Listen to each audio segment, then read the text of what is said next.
So let's continue with our Kitzur. Yes. So we're on Siman 9 and Halachah number 11. So we continue the laws of Tzitzis. Okay. So it says, there is no mitzvah for a person to tie Tzitzis into the garment that does not belong to him. So very straightforward. So if it's not yours, even if it's a four corners, somebody lend it to you, so you're not obligated to tie Tzitzis. Kind of 69. Hulin 136a, it's Talmud, says, however, a person borrows a garment for more than 30 days, there is a rabbinic commandment to affix Tzitzis to it, so that it should not appear that he's wearing his own garment without Tzitzis. So here's a very interesting thing. So 30 days in Halacha is considered something permanent. You understand? So if it's permanent and people see him every day, if it's on for one day, for example, he has to wash his talis, right?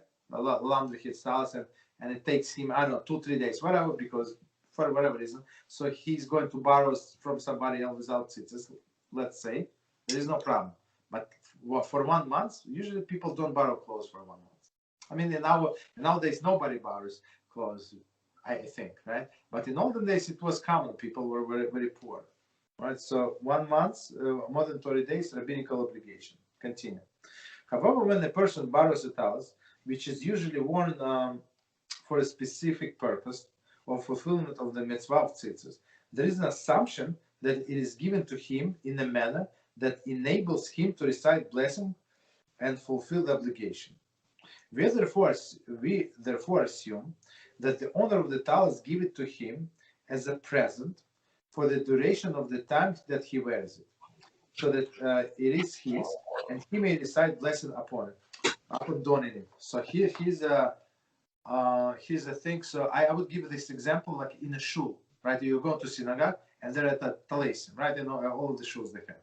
So basically they bought it for everybody. So maybe it's not a good example. Because it is public, we're going to learn, but okay, maybe a better example would be like your friend give you a talis, right? And he gives it to you. So in order for you to say bracha, he has to give it to you as a gift. So he gives it to you as a gift with the condition that you're going to return it. So there is such kind of gifts. Okay, commentary 17. The Mishnah Brura 14:11. Mishnah Brura there adds that it is preferable for a borrower to ask the owner explicitly to give the talis for him as a present, to avoid having to rely on this assumption.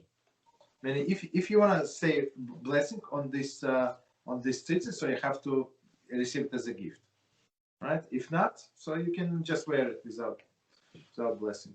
So it's still his, right? This here discusses the cases of one who borrows talis without owner's knowledge. Very interesting. And one who borrows the talis not for the purpose of fulfilling the mitzvah of the tzitzis, but wears as a sign of respect for the congregation. So here's the respect of the congregation. Here's a simple explanation. Like, for example, if somebody is not married, right? Not married yet. And they call him up to the Torah.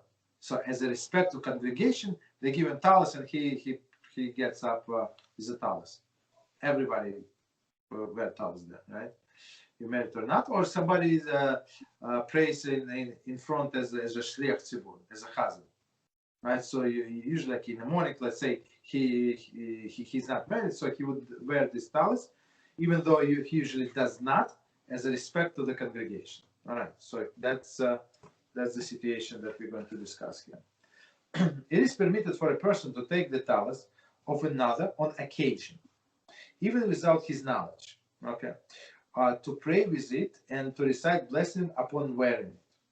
Although ordinary one may not borrow another items without his express permission, here it is permitted because it can be assumed that a person is pleased to have a mitzvah performed with his possessions. Okay, we're going to explain where it is generally no loss of the money. So basically, normal people, without talking about crazy people, but normal people, they're happy when somebody do a mitzvah with my possession. What I'm going to lose if he's going to wear my talis for 1 hour? Zero, absolutely zero, right? It's not going to shrink. It's not going to get dirty. I hope, right? So I would be happy. Commentaries say this dispensation does not apply to even the occasional use of something else's sforim, as there is possibility that the user may tear the pages. Mishnah Bruno. So in the today like the sforim, they don't cost that much as the older days. So in older days, to buy a sefer, it's like a major investment. Today they're not that expensive, so people don't not as particular. But in all the days, for sure. So, and next commentary where it says where there is generally no loss of money. So everybody, like they would be happy to lend somebody whatever, some religious article, so they can do it if there is no loss of the money. So commentaries say, if the person is available to ask, one should take care not to take a talis without his asking. So some people leave talis in a shul. So like I'm sure you saw it many times. There is a bag or like under the seat somewhere. So I mean the guy came late and he sees the bag. So and he needs a talis. He doesn't want to go like take the public talis. So he wants to take something clean, nicer, right? Which is so if the guy is there, so you must ask him, right? Maybe he's different room. He didn't leave it yet. So usually the definition of theft is taking something from somebody without his permission. That's the definition of theft, right? But in this case, it is exception. Why? Because we say that most of the people, normal people, are happy when somebody is using but this person, I would add, like he has to treat it with respect. If somebody take my talis from my bag and he drag his tzitzis out on the whole shul, so the whole dust, like I would not appreciate a person, right? Okay, continue. According to some authorities, when borrowing the talis from another person without knowledge, it is the best to have in mind specifically not to acquire it, so that there will be certainly no obligation to recite the blessing. Okay, so some authorities say don't put yourself in a questionable situation. Why? Because as we said, but what if this person minds? He does not want me to take this talis, right? So that would be like I cannot say blessing. If he would not mind, I can say blessing. But if he would not, so they say, so it's like middle ground. That they are going to work according to all of the opinions. Just have in mind, it's not mine. I'm just going to wear it, and without blessings. That's I think a better solution. However, he may not take it out of the premises in which he was left. It was left, of course. I mean, you can wear it in the shul, but for the owners may take exception to this. Meaning in a shul, like if I have talis in my bag and then next to my seat, and the guy sits next to me and he wants to wear my talis, that's normal. But if he decides to take it home, that's a little too much. If the talis was folded, he must refold it after using it. So it's like a basic courtesy, I guess. And the commentators say, in the same manner it was folded originally. So basically, I mean, don't like, for example, a person does not know how to fold talis correctly. There's a special way. He does not. So now you use it and you fold it correct way. It's like a little. He would not be very happy. Like wherever he prefers this way to be folded, so just leave it folded like that. No problem. Okay. Continue. On Shabbos, when it's forbidden to fold garments, one may borrow a talis, but should not fold it after using it. Okay, commentary 74. Okay, so they say, see below, we're going to learn. So basically, why we don't fold the garments. So one of the 39 Halachos, where we're going to get to it, it's in the next book, we're going to go through all of the 39 milachas. So one of the 39 milachas that we cannot do laundry. And one this final step of the laundry when you fold the clothes, right after it's dry, so you fold it special way so it looks nice, looks presentable.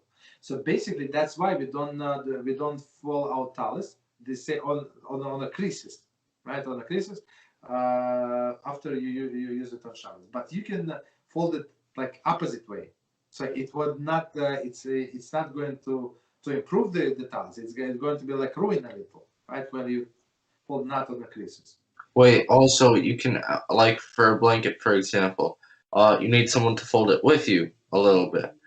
I heard that in Rambam laws of Shabbos that if someone does it with you, if two people do a task that one person can do by himself, you can do the task. Yes. So you can get someone else to fold your talis with you. Exactly. So it's not tell you what. So it's not that there is allowed, right? It is in the cases of necessity. So for example, it is forbidden to carry something outside. Let's say. So if you carry yourself, it's one punishment. But if item is not that heavy, so basically you can carry by yourself. But two people carry, so somebody helping you, so it's already rabbinical. It's from biblical, goes down to rabbinical decree. You're right 100%, right? But here it's a perfect like straightforward permission. If you don't fold it on a crease, so just fold like, just fold like other way around, and that's it. So So but you have to some people. I'm not sure that they treat the talis like a piece of rag, right? They fold like this. It's disrespect to the item. If it's a mitzvah item, treat it with respect. Just fold it, put it in the bag, and no problem. Okay.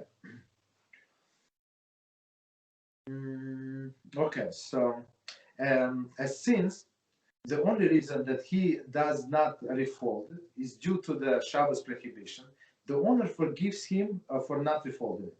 Okay, so he like usually like you have to return the item the way you got it, acquired it or got it, and now he said because it's Shabbos, so the owner understands that you're not going to fold. Okay. Regarding one who borrows the talis from another, only to wear it upon going up to the Torah and recite Aliyah, so to receive an Aliyah. So the guys being called up to the Torah.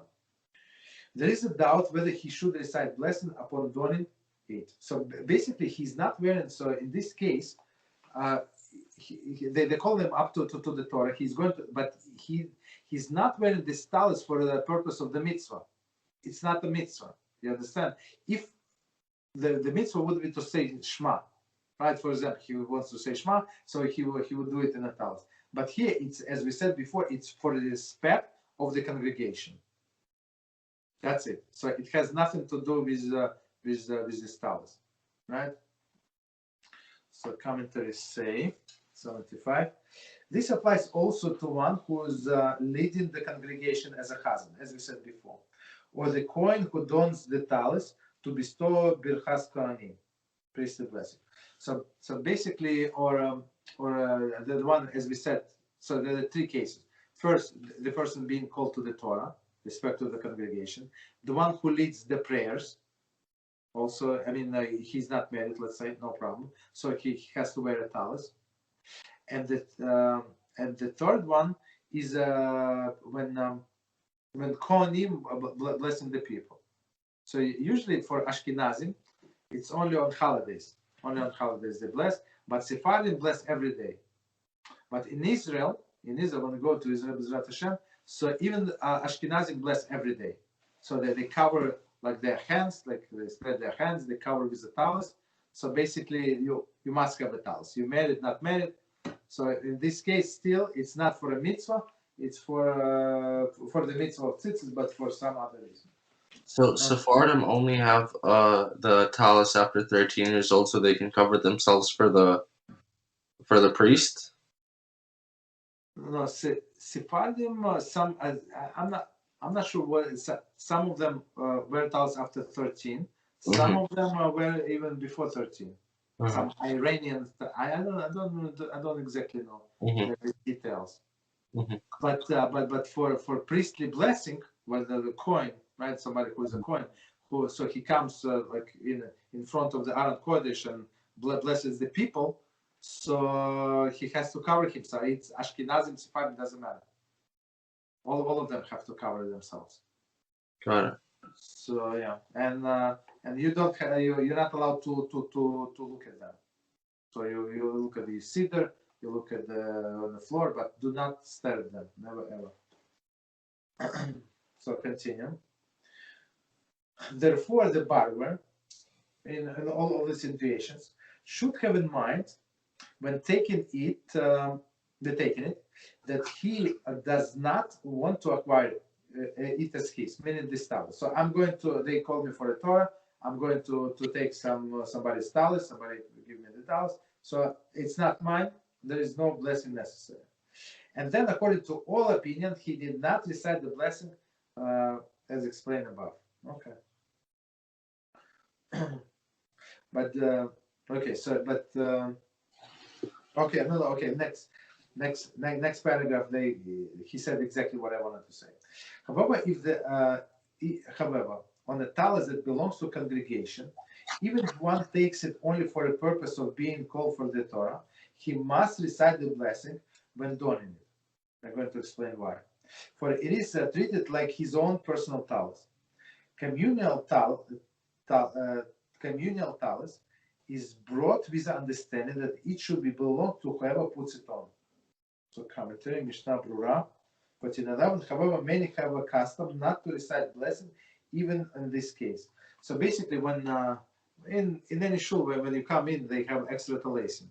So this extra talaisim, when they bought them, it's with intention that anybody can wear. To whom it belongs, to everybody, whoever in our shul, this talus belongs to him. For with a condition that he can wear in a shul, but he cannot take it home. You understand? That's the general approach when the people buy talaisim. So in this case, he can say the bracha because it's his, right? But when he borrows from another person, he's not always want to give it as a gift. Okay, but in this case, but Mishnah Brura said some people don't say. I saw people, knowledgeable people, Talmid Chachamim, I saw that they do say blessing. And when they were being called, they do say blessing. Okay.